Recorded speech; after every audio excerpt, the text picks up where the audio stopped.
Bonsoir à tous, jeudi 3 janvier, bienvenue dans le 7-8 journal de TV 78. Tout de suite, les titres de cette édition. Depuis le 1er janvier, le Chesnay et Rocancourt ne font plus qu'un. Hier se tenait le conseil d'installation de cette commune nouvelle avec l'élection de ses représentants. Philippe Briot a été désigné maire du Chesnay-Rocancourt, il est notre invité. En tout, ce sont 3 communes nouvelles qui ont vu le jour cette année dans les Yvelines, 14 en Ile-de-France. Comment fonctionnent ces entités? Pourquoi sont-elles créées et quels changements concrets apportent-elles? Décryptage. Et revivre l'histoire du château de Rambouillet au travers des contes traditionnels, c'est ce que propose le site yvelinois en cette période des vacances scolaires. Charles Perrault ou encore Jeanne-Marie, le prince de Beaumont sont notamment mis à l'honneur. Ce chiffre pour commencer, 1,46 million, plus exactement 1 458 275. C'est le nombre d'Yvelinois au 1er janvier selon l'INSEE. Sur 5 ans, la population du département a progressé d'1,2%. Versailles reste de loin la ville la plus peuplée, 87 315 habitants. En ce qui concerne les villes de Saint-Quentin en Yvelines, Montigny-le-Bretonneux est 7e, Trappes 8e et Plaisir est 10e, à chaque fois au-dessus de la barre des 30 000 habitants. C'est fait, le Chesnay et Rocancourt se sont officiellement dit oui. Les élus des 2 communes se sont réunis ce mercredi 2 janvier lors d'un conseil d'installation extraordinaire. Le rendez-vous avait notamment pour objectif de définir le nouveau maire et ses adjoints. Bonsoir Philippe Briot. Bonsoir. Vous êtes donc, vous étiez l'ancien maire du Chesnay. Vous êtes désormais depuis hier l'édile de la commune du Chesnay-Rocancourt, cette commune nouvelle. Je vous propose tout de suite de regarder ce sujet de Mickaël Elmidoro. Le Chesnay et Rocancourt sont officiellement mariés. Après plusieurs mois de délibération, les 2 communes ont officiellement fusionné lors d'un conseil d'installation programmé ce mercredi 2 janvier au Chesnay. La fusion est un acte d'avenir, un acte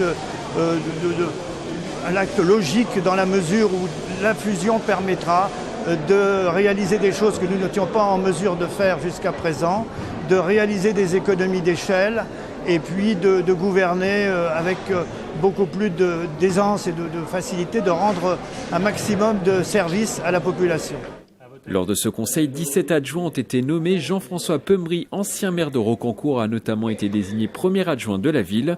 Pour le poste de maire, l'ancien élu du Chesnay, Philippe Briot, seul candidat, prend la tête de cette nouvelle commune baptisée Le Chesnay-Rocancourt.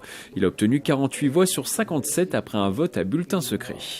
Moi, c'est la première fois que je suis amené à gérer une commune toute nouvelle qui a que quelques heures. Donc cela nous a appris avec l'administration beaucoup de choses, beaucoup de légalité et beaucoup de réinitialisation de la commune. En bref, une bonne remise en cause de tout le monde, ça fait du bien et ça va rebooster nos 2 communes. Prochaine étape pour la ville nouvelle du Chesnay-Rocancourt, définir le nom de ses 33 000 habitants. La décision devrait être prise à la fin du mois de janvier lors d'un prochain conseil municipal. Philippe Briot, est-ce qu'on peut parler de mariage de raison? C'était inévitable de faire cette fusion avec Rocancourt? Alors tout d'abord, je voulais dire que le maire n'a pas été désigné, mais élu. Élu. C'est important. Et en fait, ce qui va changer, c'est les périmètres des compétences de chacun, c'est-à-dire qu'on va mutualiser. Je pense qu'une fusion aujourd'hui ne peut être profitable aux habitants que si on fait des économies sans diminuer la qualité des services. Alors pour expliquer, vous avez dit il y a une mutualisation, il y aura 2 communes déléguées au sein de cette commune nouvelle, que sont le Chesnay et Rocancourt, comme des arrondissements. Alors on n'est pas obligé de faire des communes déléguées. D'accord. Si nous l'avons fait, c'est parce que Rocancourt souhaitait garder une identité. Donc il était légitime que Rocancourt, qui était entre guillemets la petite commune en nombre d'habitants, mais en surface plus importante que le Chesnay, puisse conserver son identité et sa culture. C'est pour ça qu'on a accepté le principe d'une commune déléguée. La commune déléguée dépend complètement malgré tout de la commune nouvelle. C'est bien la commune nouvelle du Chesnay-Rocancourt qui existera avec la fiscalité de Rocancourt, la fiscalité du Chesnay jusqu'à la fin du mandat, puis après un certain nombre d'années, on peut avoir une harmonisation des fiscalités, c'est-à-dire principalement la fameuse taxe d'habitation qui représente, allez, on va dire entre un petit quart des recettes de la commune. Et ça va se faire dans le temps. Alors il y a des avantages budgétaires, notamment cette commune nouvelle va suspendre, enfin grâce à cette commune nouvelle, il y a une suspension de l'amende de l'État sur les logements sociaux, c'est ça?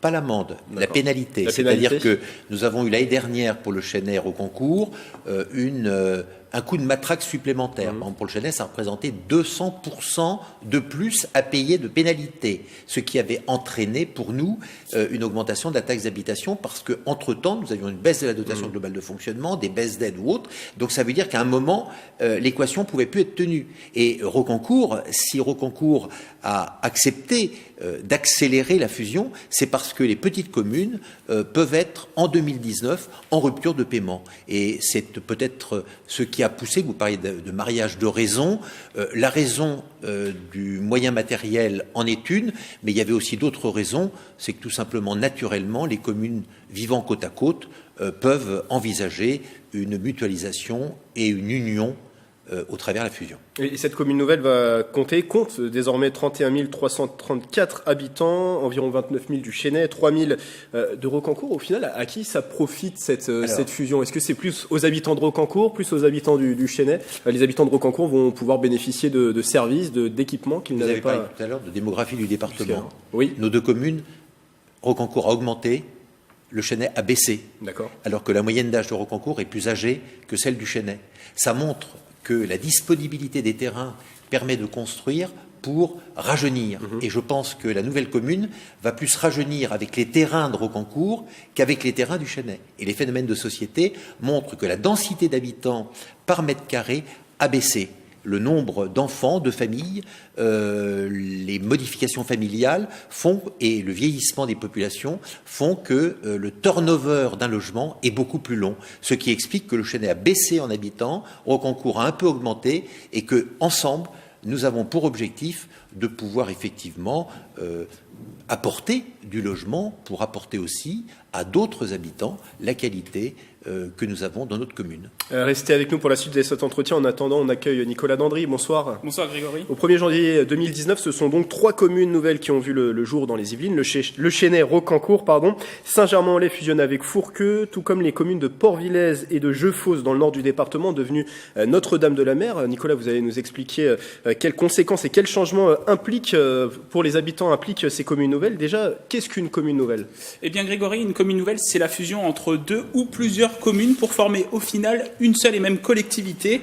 Ce dispositif a été créé par la loi du 16 décembre 2010, modifiée en 2015 et en 2016 pour inciter les communes, notamment au niveau financier.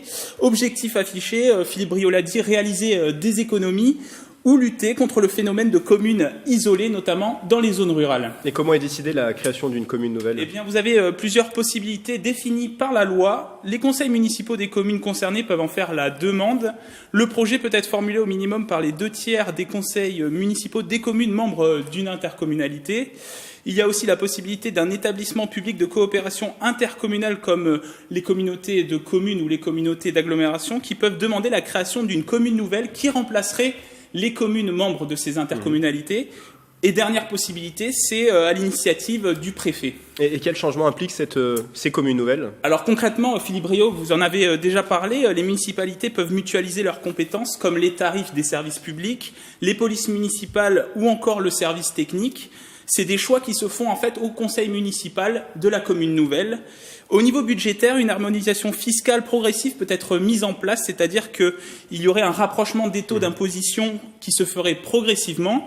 Et si on prend l'exemple du Chênay Rocancourt, en 2018, au Chênay, il y avait un taux de taxe d'habitation qui était de 12%. À Rocancourt, il dépassait les 6%. On voit un écart de 6 points entre les deux anciennes communes. Alors Philippe Briot, comment ça va se passer concrètement pour la commune nouvelle? On voit qu'il y a un écart quand même entre les deux taux. Vous avez parlé de pourcentage qui se positionne sur les valeurs locatives. Les valeurs locatives de Rocancourt étant beaucoup plus jeune que le Chênay, il y a des valeurs locatives plus fortes. Donc il faut bien regarder le pourcentage par rapport aux valeurs locatives. Ce qui est certain, c'est que notre objectif est de pouvoir, vous l'avez souligné, apporter des compétences supplémentaires à Rocancourt sur la sécurité, sur les moyens d'urbanisme ou autres. Et les deux se rapprochant, on doit essayer, je dirais, notre objectif pour mars 2020, c'est de montrer qu'en 14 mois, la fusion a apporté un bénéfice aux habitants des deux communes, tant au niveau financier qu'au niveau prestation. C'est ça le challenge et je pense que la fusion est un excellent outil pour répondre à l'attente du gouvernement et de l'État, c'est-à-dire de diminuer nos dépenses publiques. Moi, je pense qu'il y a beaucoup trop de couches sur le millefeuille, bien évidemment, et qu'il faut qu'on s'attaque vraiment au sujet. Les intercos, moi, je trouve, ont été décevantes. Ce sont des gros mammouths qui passent beaucoup de temps pour faire des ordures ménagères, voire différentes choses. Je crois qu'entre les départements, les intercos ou autres, la fusion est un bon outil. Les communautés de communes pour le monde rural, un bon outil. Les métropoles, tout ça, voilà. Je pense que dans les mois qui viennent, on est tous demandeurs, je pense, d'avoir une clarification de la finance publique. Avant de vous laisser, désolé Nicolas Dandré, on arrive à la fin de cet entretien. Avant de vous laisser, on ne va pas avoir le temps d'écouter leur interview, mais des opposants, des élus d'opposition du Chesnay ont déposé un recours contre cette commune nouvelle, disant qu'il y a un vice de fond dans la procédure. Est-ce que c'est une procédure qui vous inquiète? Est-ce que ça pourrait mettre en cause la avant les autres conseils, sur chaque délibération, ils déposent des recours. Donc ils font partie de ceux qui alimentent le plus le tribunal administratif. C'est pas une nouveauté, c'est pour eux une tradition. Mais je n'ai pas l'impression forcément que tout ça débouche toujours sur ce qu'ils attendent. Je suis tout à fait confiant sur ce qui a été fait avec l'aide des services administratifs de la commune, des deux communes et des services de l'État par le biais de la préfecture. Donc j'ai toute confiance dans ce que nous avons pu faire. Et sur ce dossier de la commune nouvelle, pour être complet, il restera à déterminer le nom des habitants, les habitants du Chesnay-Rocancourt, et ça sera à déterminer dans les prochaines semaines. Je vous dis déjà en avant-première qu'on s'oriente plutôt vers les Chesnay-Courtois. Très bien. Merci et Courtoise, bien sûr. Bien sûr. Merci Philippe Briot d'avoir été avec nous, maire de la commune nouvelle du Chesnay-Rocancourt. Et merci également à vous, Sans Nicolas. oublier mon collègue Jean-François Peumery. Qui est votre premier adjoint dans cette commune nouvelle. Merci à vous, Nicolas, pour votre décryptage. Avant de refermer ce journal en cette période de vacances, les sites yvelinois se parent de leurs plus beaux atouts et vous font découvrir leur histoire au château de Rambouillet. C'est au travers des contes traditionnels. Charles Perrault est bien sûr mis à l'honneur, tout comme Jeanne-Marie le Prince de Beaumont. Les récits continuent jusqu'à la fin des vacances. Mickaël Elmidoro et Mélanie Poquet. Je suis la comtesse de Marsay. Je suis la gouvernante du petit enfant du château de Rambouillet, celui qui s'appelle Louis-Jean-Marie de Bourbon-Penthièvre. Si Rambouillet nous était conté. Au château pendant les fêtes, direction le XVIIIe siècle. La conteuse émerveille petits et grands dès l'âge de 4-5 ans. On reste dans un lieu historique et j'aime allier l'histoire, la vraie, l'histoire de France, et en même temps les petites histoires amusantes pour que ces lieux ne soient pas juste des lieux d'histoire un peu poussiéreux, mais que ce soit vraiment des endroits vivants. La tradition, le mot-clé de ce rendez-vous annuel du monument rambolitain. Avec Château des Contes, le public renoue avec l'histoire, loin de certaines superproductions. On va toujours mettre en avant la morale des fables, le fait que les contes étaient utilisés à l'époque pour apprendre des choses aux enfants. Mais finalement, s'il y a bien des vacances et un moment où on va beaucoup plus privilégier la féerie et juste le plaisir d'être en famille, d'écouter des choses un peu merveilleuses et de profiter d'un tel cadre, c'est Noël. Il était une fois un roi. C'est magnifique, je me régale, j'espère autant que les enfants. J'aime bien, c'est drôle, j'aime surtout les histoires. Déjà, j'aime beaucoup les pièces, les peintures, et j'aime aussi bien les histoires. Si Charles Perrault est bien sûr l'auteur phare en cette période de fête, Jeanne-Marie le Prince de Beaumont, auteur de La Belle et la Bête, et Jean de La Fontaine ne sont pas oubliés. Un moment familial à partager pour prolonger encore un peu ces fêtes de fin d'année. Vous l'avez jeté ? C'est la fin de ce journal. Belle soirée avec TV78.